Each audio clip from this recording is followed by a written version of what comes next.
The following is a 5 for 2 production. What the hell is that?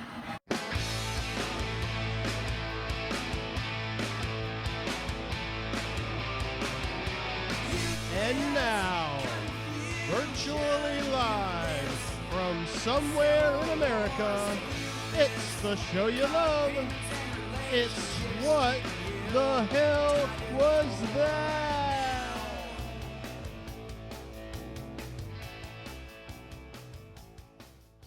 Well, howdy, folks.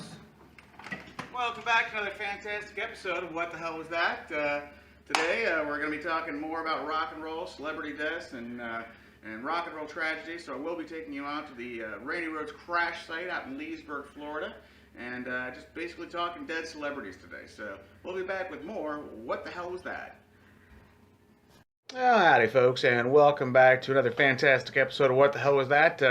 Tonight we are continuing with our musical theme, and being that it is Memorial Day weekend, I wanted to take a little time to celebrate all of those people who have truly given a sacrifice to America. And I'm talking, of course, about all the great rock and roll musicians who have passed away over the years. And, you know, folks, rock and roll has a long history of tragic death and horrible outcomes for those who have chosen the devil's music. But, you know, rock and roll deaths are just a part of life. And, you know, I don't know why celebrities passing away means so much to us. I guess it's because their music they've left behind has meant so much to us over the years. So today we're going to be taking a little time just to say thanks. And I've got a very long list. I don't know if I'll get to them all, but I've done my research here, Kevin. Your job tonight is to come up with your personal idea of what is the worst year for rock and roll deaths, and you can pick any one you want. So we'll be back after this brief message. Do you like a good concert story? Sure, who doesn't? Then you should read Todd Baker's Ticket Stubs. Yes, indeed, we've got actually 2 full novels about Todd's travels around the country following a band called the Drive-By Truckers. And if you haven't heard of the Drive-By Truckers, get your head out of your ass. Read this book now, Ticket Stubs by Todd Baker, available at lulu.com. And we're back with more memorial tributes to the rock and roll heroes of America and beyond. So let's just start from the beginning, folks. January 1st, 1953, Hank Williams, age 29, heart attack. Well, he also was probably drinking, sitting in the back of his car. December 25th, 1954, Johnny Ace, 25 years old, accidental shooting. February 3rd, 1959, the day the music died. Buddy Holly at age 22, Big Bopper was 28, Richie Valens was only 17 when the plane went down. April 17th, 1960, Eddie Cochran dies in a horrible taxi cab accident on Easter Sunday in London, age 21. March 5th, 1963, Patsy Cline, 30 years old, plane crash. December 11th, 1964, Sam Cooke, 33 years old, shot very suspiciously in a Los Angeles hotel. There was probably a hooker involved, but he didn't need to be shot over that. December 10th, 1967, Otis Redding, 26 years old, plane crash. July 3rd, 1969, Brian Jones, 27 years old, drowning. That's suspicious too. September 18th, we lose the big 3, starting with Jimi Hendrix, 27 years old. Basically took his girlfriend's sleeping pills instead of his own and choked on his own puke. October 4th, just a couple weeks later, Janis Joplin, 27 years old, goes to Barney's Beanery, has something to eat, goes back to the Landmark Hotel, shoots up, keels over, and boom, dead.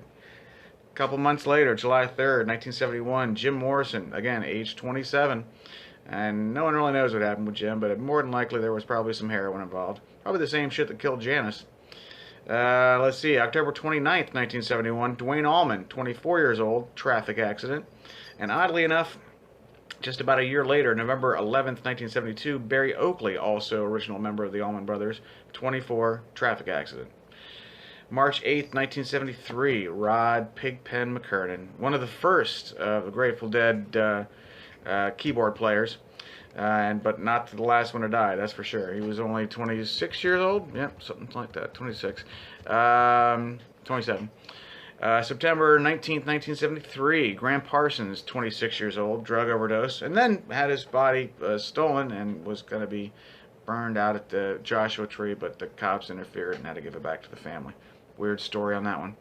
Just the next day, September 20th, 1973, Jim Croce, one of my personal favorites. Again, tragic plane crash. July 29th, 1974, Cass Elliot, 34 years old. Was not a ham sandwich, folks. Was not a ham sandwich. It was a heart attack. The big one, August 17th, 1977, Elvis, age 42, taking a shit in his bathroom. That's why you can't go to the bathroom anymore when you take the Graceland tour. Just about a month later, September 16th, 1977, Mark Bolan of T-Rex, 29 years old, car accident. Tragic, if you've seen the pictures.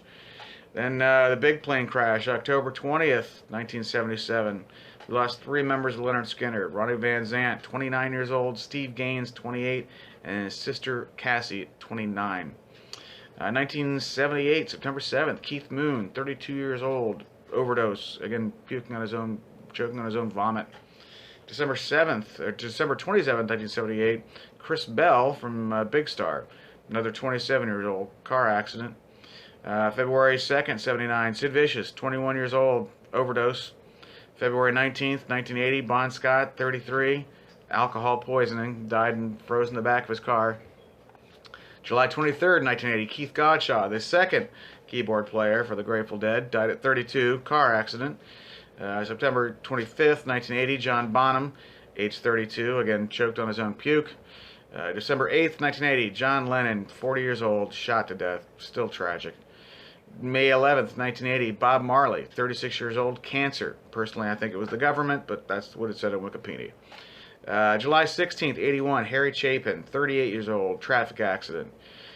One of my favorite guys in the world. March 5th, 1982, John Belushi, 33 years old, drug overdose. Still kills me to this day. 2 weeks later, March 19th, 1982, Randy Rhoads, 26 years old, plane crash. We are going to go there, folks, I promise. I carried a picture, the obituary from Rolling Stone for Randy Rhoads in my wallet for like 10 years, folks.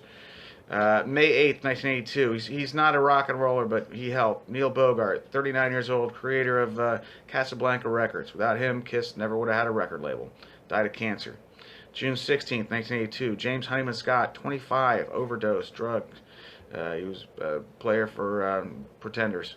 And oddly enough, another member of the same band died like a year later from same thing, heroin overdose, about the same age.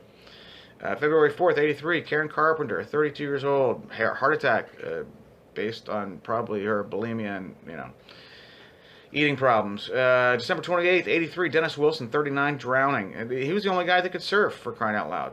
Terrible. April 1st, 1984, Marvin Gaye, shot by his own dad.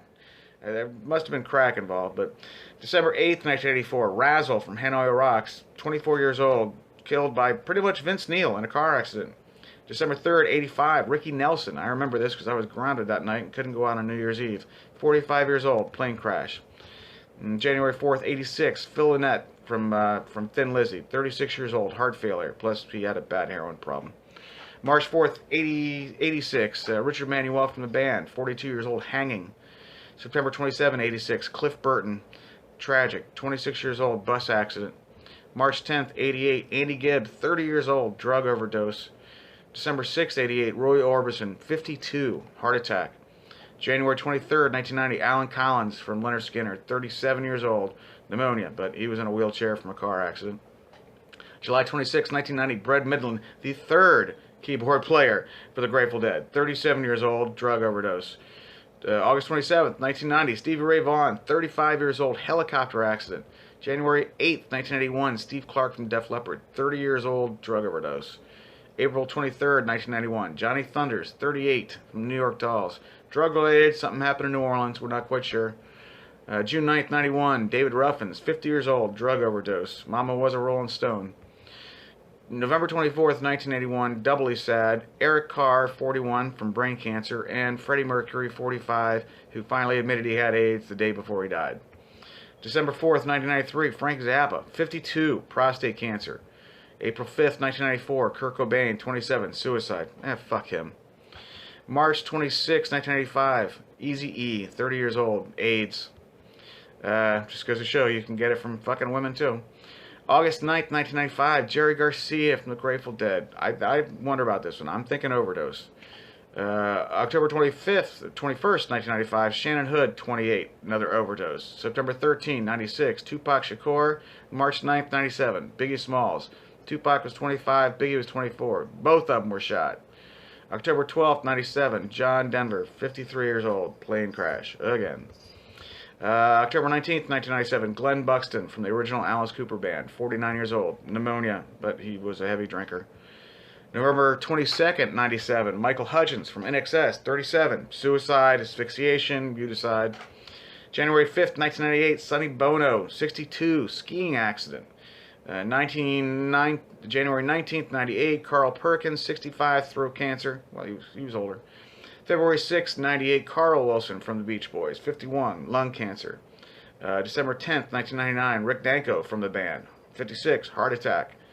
December 26, 1999, Curtis Mayfield, 57, complications. And that's just up to the 90s, folks. We got another 20 years to go.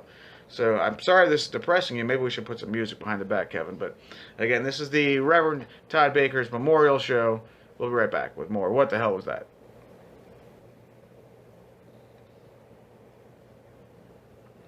And we're back with more. What the hell was that? As I promised, and unlike Donald Trump, I keep my promises. So I promised to tell some Warren Zevon stories. God bless Warren Zevon. He was one of my favorite artists, and miss him to this day. I've seen Warren Zevon at least 8 times live, and I feel blessed to have had all of those experiences, most of which were in Ohio, actually. The first one was in 1988, like my freshman year of college at the Ohio Union. Timothy B. Schmidt from the Eagles was playing bass. This was the night after the Ohio State-Michigan game, and Metallica Queensryche. I was supposed to go backstage, but I got so drunk at the football game that I blew off the pre-show backstage pass and never got to meet Metallica. That's a story for another time. But I saw him at the Newport Music Hall, one of my favorite venues in America, four different times, twice in February and November of 1990. And then July 6th of 92 and May 25th of 93. So then I actually moved to California, and the whole time I was driving to California, I was listening to Warren Zevon's first record, which is still my favorite one, and I actually stole it from WOSR, my college radio station, God bless you, now defunct, but one of the greatest Warren Zevon records, probably of all of them, in my personal opinion. Just for the collection of great artists that he has on this record, but the songs are awesome, and it's all about California, essentially. And so when I was moving to California, this is what I was listening to the entire time. When I finally got there, I found an apartment in West Hollywood, 733 North Kings Road, and it was of reasonable price. I could afford it with my credit cards, which I knew I was never going to pay off. So moved in, doing my first set of laundry down in the basement, talking to some lady, and she asked me, why would you move to Los Angeles with all the mudslides and earthquakes and riots and all that stuff? And I said, well, to quote Warren Zevon, if California slides into the ocean like the mystics and statistics say it will, I predict this motel will be standing until I pay my bill. And she said, Warren Zevon, huh? And I said, yeah, are you familiar? And she said, oh yeah, he lives on the 3rd floor. I moved into Warren's building. So for about a month I stalked the poor guy until I could finally meet him. I even sent him a letter, actually, because I wanted a copy of The Envoy, which is the only record that I had not had from him. And so anyhow, did not get this through Warren, but I sent him a letter with a cassette. This is 1995. And saying, if you happen to have the record, I'd love a copy of it. Never got a response, obviously. But one day, I'm down at the, mailbox, and I heard this voice from behind me saying, how you doing, Charlie? Talking to the mailman next to me. And I just knew that voice. I said, Mr. Zevon, and put my hand out. And he hates his fans, or hated his fans, but, we were kind enough to shake mine. And I told him the whole thing about how, I'm from Ohio and just moved in here and would love a copy of The Envoy. And he said, well, I don't even have that record anymore. So, but I met him on a few other occasions. I met him in the elevator, and again, trying to be friendly. Hey, Mr. Zevon. And he said, call me Warren. All right, then, fine, call you Warren. I tried to make chit chat once with him. I one time when I saw him live, he made a joke about playing shows during the summertime being more profitable, and he heard that from his friend Jimmy Buffett. Well, it just so happened that Buffett was playing in LA that weekend. I said, hey, you gonna go see Jimmy Buffett? Crickets, not a laugh, nothing from him. So, there was one time when I'm hanging out with a buddy of mine in the apartment, and we're listening to Leave My Monkey Alone. And my friend is kind of drunk and singing it very off key and wouldn't stop. And even after we left my apartment to go to someplace else, he just kept singing. And I went to go get a pack of cigarettes in the laundry room, and all of a sudden he stopped singing. And I came back to him and I said, well, why'd you stop singing? He said, Zevon came out of the elevator. So again, I don't think Zevon really liked me or my friends, or my family maybe, because I told my parents to go see him one time when he played Harrisburg, Pennsylvania, at this little tiny club that was right by their house. I said, Mom, Dad, you gotta go see Zevon. And I had sent them a cassette of his latest release, and when they went to the show, they saw him there, and Dad encouraged Mom to go up and talk to him, and Mom said, oh, well, Todd lives in your building, and he sent us a cassette of your newest release, and we just think it's so great. And Zevon looked directly at my mom and said, buy the record. So the last conversation I had with Zevon was in our weight room downstairs in the apartment complex, and there's a little sauna right next to it and a weight room and a little mini pool that I wouldn't get in if I were you. But well, I went down there just to kind of run some laps. This is 95 again, back when I was actually caring about my health, and he was in there kind of doing the same thing, and I'm asking him dorky, fan questions. What's your favorite record? And how's the family? Shit that I really shouldn't even be saying to this guy. And I did remember that he had been on a recent episode of Larry Sanders, and the whole bit of the show was that he did not want to play Werewolves of London, but Larry Sanders wanted him to play it. And so I'm asking Warren, I'm like, so do you really hate playing Werewolves of London? And he just kind of nodded and just said yes. And I said, look, I think you're doing okay. You had some great hits. You made some cash. You're an infamous rock and roller. I wouldn't compare your bank account to Don Henley's or anything, but I think you're doing okay. At that point, he just walked out, and well, he went to the steam room, came back about 5 minutes later, and I said, I don't suppose you want to be on my public access TV show? And at that point, that's when he really walked out, and that's the last time I talked to him, other than seeing him live a few more times in New Orleans at the House of Blues in '96, and in Columbus at Ludlow's in '98. Both times I was really, really drunk and kept yelling, I'm gonna get you, Zevon! So it's really no surprise that I wasn't invited backstage for either of those shows. But that I do regret it. I'm sorry, Warren. I don't mean to be an annoying fan. I'm sorry about that. And so hopefully if I get to heaven and I see you there, you're not going to punch me in the nose. So God bless Warren Zevon, and we'll be back with more dead rock star stories on What the Hell Was That? And we're back with more What the Hell Was That? Folks, I told you that was a big, long list. So anyway, we might have to finish that up on another show. As I promised last week, though, we are going to take you out to the Randy Rhoads crash site, assuming I can get there without getting arrested. And I gotta say, 1982 was probably the biggest bummer for me as far as celebrity rock star deaths, because we lost John Belushi, who was a brilliant comedian, B, a fantastic actor, and C, he had musical talent. I mean, he was a triple threat, folks. He was the only guy ever to have the #1 TV show, the #1 movie, and the #1 record all at the same time at the age of 30. It's no wonder he coked out. But God bless you, John. We still miss you. And then Randy Rhoads died 2 weeks later. And I'm telling you, for a little 12-year-old kid, it was a pretty traumatic thing for me to handle. So we're going to go out there, get a little closure, and we'll be back with more What the Hell Was That Memorial Day Rock and Roll Weekend.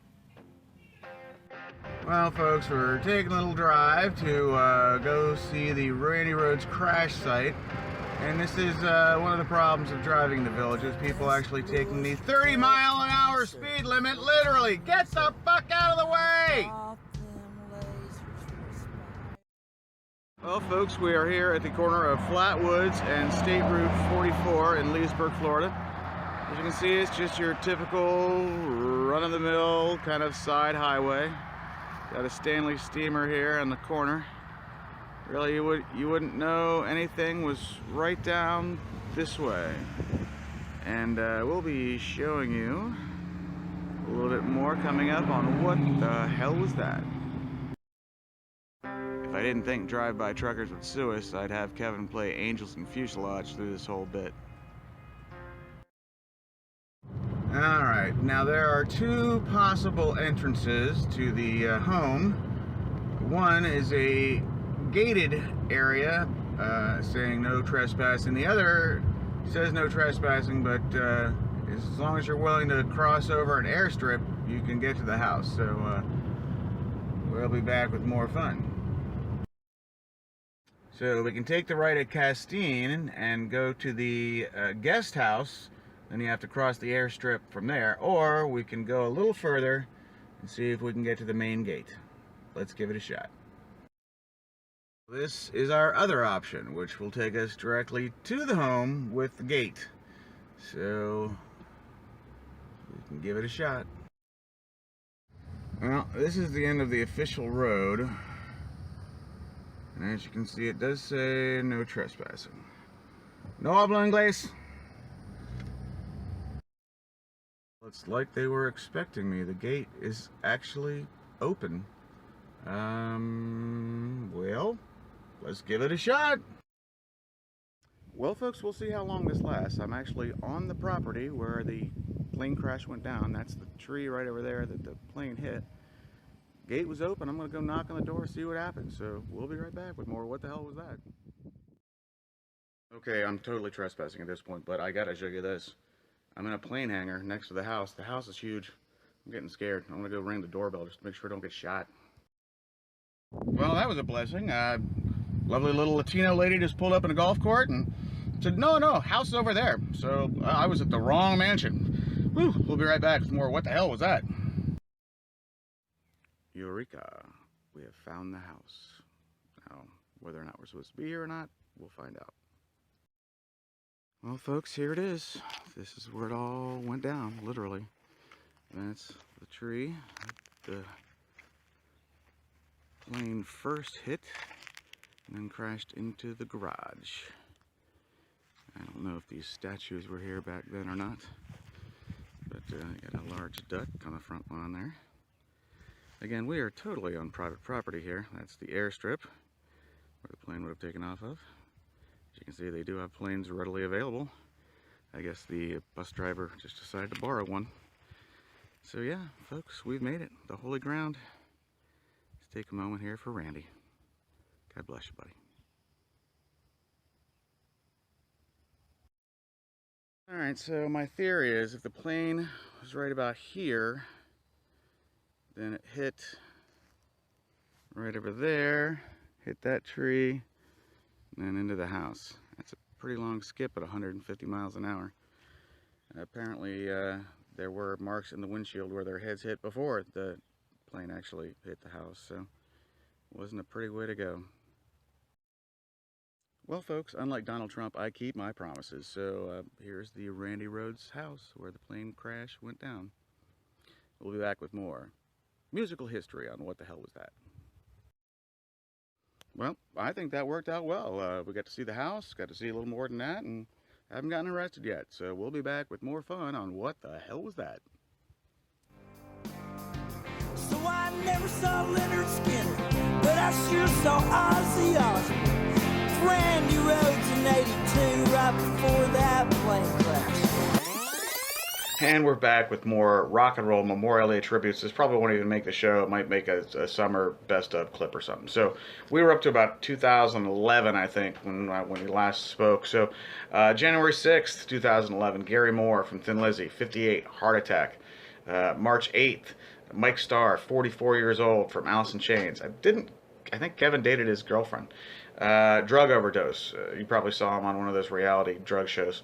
March 21st, Pine Top Perkins, 97 years old, God bless him. Now, that was a life right there. May 27th, Gil Scott-Heron. Never got to see him live, darn it. 62 years old, pneumonia. June 18th, Clarence Clemens, the big man. Couldn't believe it. 69 years old, died of a stroke. This was no surprise. July 23rd, Amy Winehouse, 27 years old, overdose. August 11th, Jenny Lane from Warrant. He'd had problems for a while. He was on those reality shows too. 47 years old, alcohol poisoning, I believe died in a hotel room. Mikey Walsh from Weezer, 40 years old, heart attack. Who knew? Flatibus Maximus from Quar, 34 years old, heart attack. It must have had a bad batch of coke or something. November 8th of 2011, Heavy D, 44 years old, pulmonary embolism. 2012, we started off with Etta James, January 20th, 73 years old, leukemia. Now that's pretty good. That's pretty good life for 73. February 11th, Whitney Houston, 48 years old, drowning in her bathtub. February 29th, Davy Jones from the Monkees, 66 years old, heart attack. Man, MILFs all over America were just crying and in tears when that happened.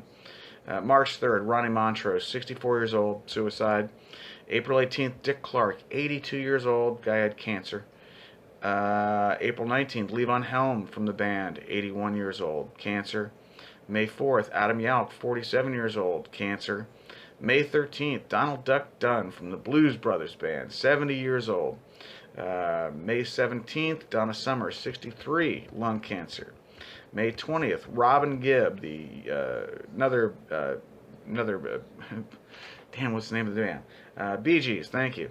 62, liver failure. I guess he was a heavy drinker. July 16th, we lost John Lord of Deep Purple, one of the greatest keyboard players of all time, 71 years old. September 15th, Sugar Boy Crawford wrote the song Giacomo Filane, 77 years old. And December 5th, we lost Dave Brubeck, 91. 2013, Alvin Lee from 10 Years After, 68 years old. Clive Burr, the original drummer for Iron Maiden, 56, from MS. Richie Havens died at 72 that year from a heart attack. George Jones, 81, just from being an old drunk. Jeff Hanneman from Slayer, 49 years old, liver failure. Ray Manzarek, got to meet him, God bless him, 74 years old, died of cancer. Lou Reed, 71, died of liver cancer. That was a pretty bad year. 2014, Phil Everly from the Everly Brothers, 74, lung disease. Pete Seeger, God bless him, 94 years old. That was a good long life. Tommy Ramone, one of the final and last Ramones, 65 years old, cancer. Dick Wagner, a master guitar player for a whole bunch of different bands, but you'd never know it. 71 years old, respiratory failure. Jack Bruce from Cream, 71, lung disease. Joe Cocker, I forgot Joe Cocker died, 70 years old, lung cancer. 2015, lost A.J. Pero, drummer for Twisted Sister, 55 years old, heart attack. Bob Burns, the original drummer for Lynyrd Skynyrd, 64, car accident. Percy Sledge, When a Man Loves a Woman, 73 years old, liver cancer. Benny King, 76. B.B. King, 89. Gary Richrath, 65 years old. REO Speedwagon, God bless him. Alan Toussaint, a New Orleans classic, 77 years old from a heart attack. Phil Taylor, 61, liver disease. From Motorhead, Dirty Phil. Scott Weiland, kind of no surprise there, 48, drug overdose. And then we lost Lemmy 2 weeks later, right after Phil, at 70 years old. And that rounded out 2015. Now, we thought that was a bummer. Here comes 2016. Oh, shit, there goes David Bowie. January 10th, 69 years old, liver cancer. A week later, Glenn Frey from the Eagles, 67. We lost Paul Kantner, 74. Merle Haggard, 79. Prince. Oh, my God. When we lost Prince, I thought people were just going to lose their shit. 57 years old. I guess the elevator got to him. Overdose. I forgot about this one. Rob Wasserman, great bass player, 64 years old. Pete Fountain, another New Orleans classic, 86 years old. Leon Russell, 74. George Michael, 53, of a heart attack. Good God, when's it going to end? Well, 2017. We lost Al Jarreau at 76.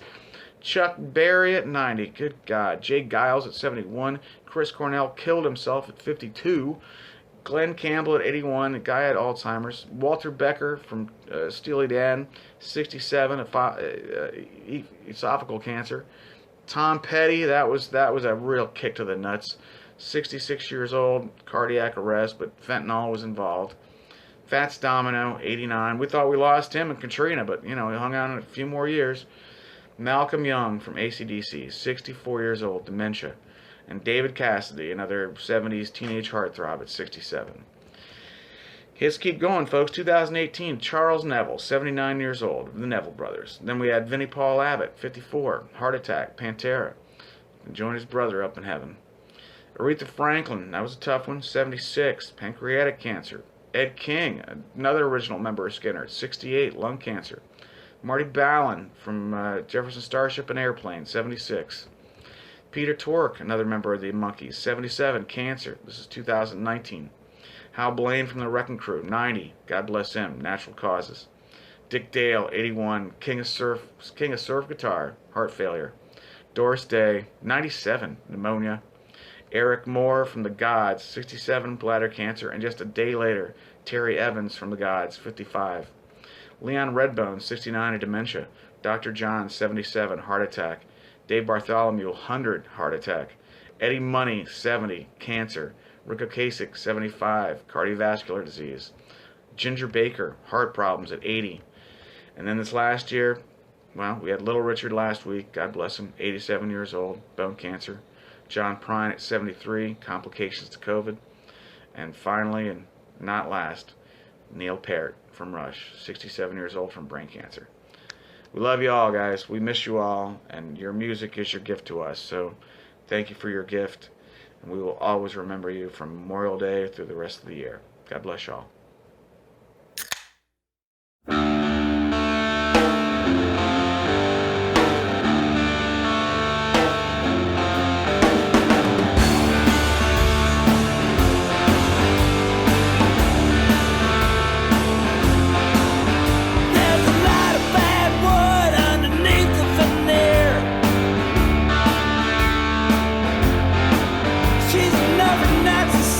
After 25 years.